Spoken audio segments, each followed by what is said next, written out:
young people are saying this word 6-7. Have you heard that? Can you sell your soul? Yeah.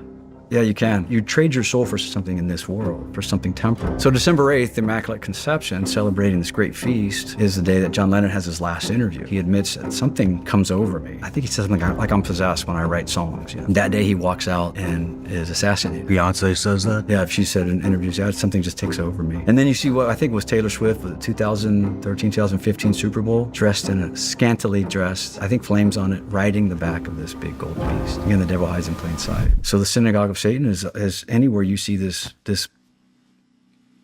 mutual self-corruption of the deep church and the deep state. You could say, look at the president of Mexico. She goes to this ceremony, a cleansing ceremony, right? I don't know anything about this. Yeah, she went through a ceremony of so-called, it was a pagan witchcraft ceremony. Cleansing? Yeah, some kind of cleansing ceremony. Publicly, she went through it. So she claims to be Jewish, and she goes through this religious ceremony because the detractors say, oh, no, they're just doing something because that's kind of indigenous. And so it's just this, to me, you have corruption. You have a cult.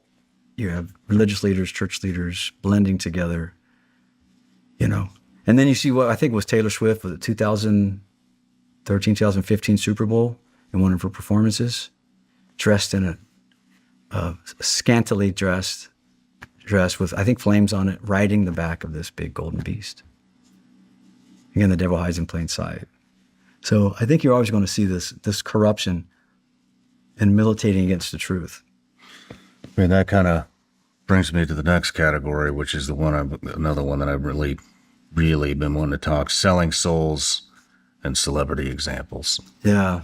That's what I was getting at earlier. Yeah. Oh, okay. Trading for power. Yeah, absolute trading for power. What's, again. Can you sell your soul? Yeah. Yeah, you can. How? The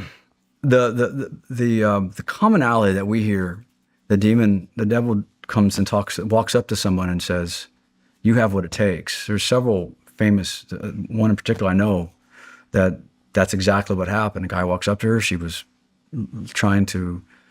performing at a low level artist, and she's just distraught, late after a performance, outside of a club or something. A guy in a black suit walks up, a hat, fedora, whatever, kind of classic. You have what it takes. What do you mean I have what it takes? And so, and he exchanges, you have what it takes to trade this world. You trade your soul for something in this world, for something temporal. Trade the eternal for the temporal. That's kind of the trait, so to speak. And so it kind of goes back to, was it the song Crossroads, the old blues song that says that he describes selling his soul for musical talent. And so I forget his name, Robert. Anyway, one of the famous blues artists that supposedly did this. And so there's been several after that.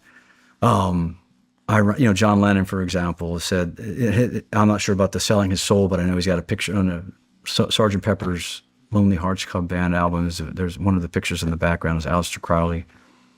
It was on December 8th, 1980, his last interview. Now, for most people, that doesn't mean anything to them. To a Catholic, December 8th, that's the Feast of the Immaculate Conception, right? The what? The Immaculate Conception. When the angel Gabriel appeared to the Virgin Mary and said,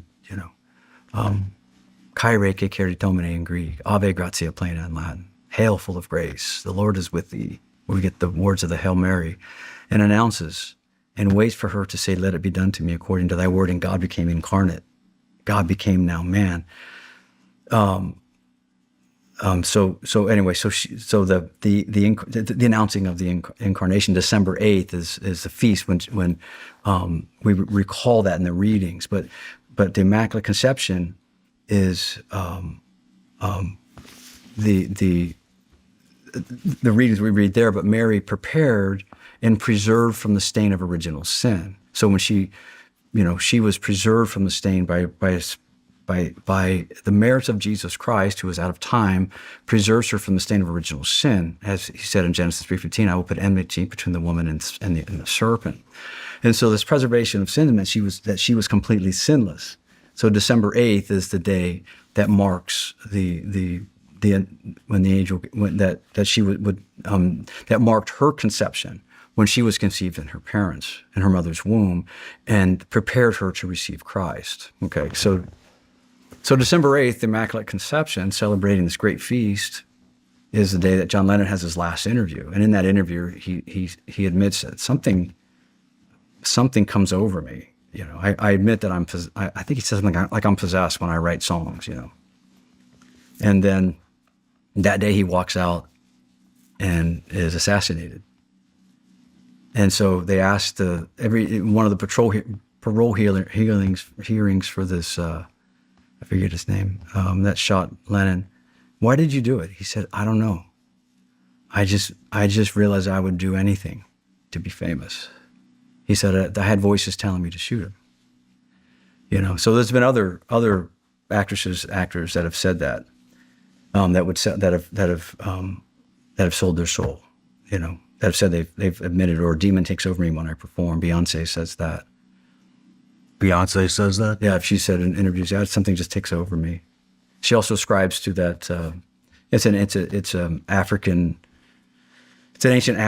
religion that's kind of syncretistic that made its way into Cuba. So that Santeria. So there's this new guy out there that does a rap song, and all the young people are saying this word 6-7. Have you heard that? Mm-hmm. All the little kids are supposedly. There's a kind of a panic among Christian parents because this is spreading. This guy's a known, you know, just not a nice guy according to police standards. Okay, he's a rapper, and he's a known practitioner. He says, I'm a santero. I do this. This is what I do. And his dad he learned this religion from his dad, and they're describing it. And you know, what are these? Everybody's speculating on what do these numbers mean. You know, like we talked about. The 444 or fours? Yep, 444. Yeah, so this numerology, what do these numbers symbolize? So I don't know, it's a lot of speculation. But I'll give you my theory if you want to hear it.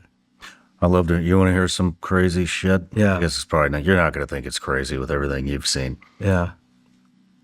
This year we've had 44.4 million watch time hours on Spotify. Just a coincidence. Is that crazy? No matter where you're watching Sean Ryan Show from, if you get anything out of this, please like, comment, subscribe, and most importantly, share this everywhere you possibly can. And if you're feeling extra generous, please leave us a review on Apple and Spotify podcasts.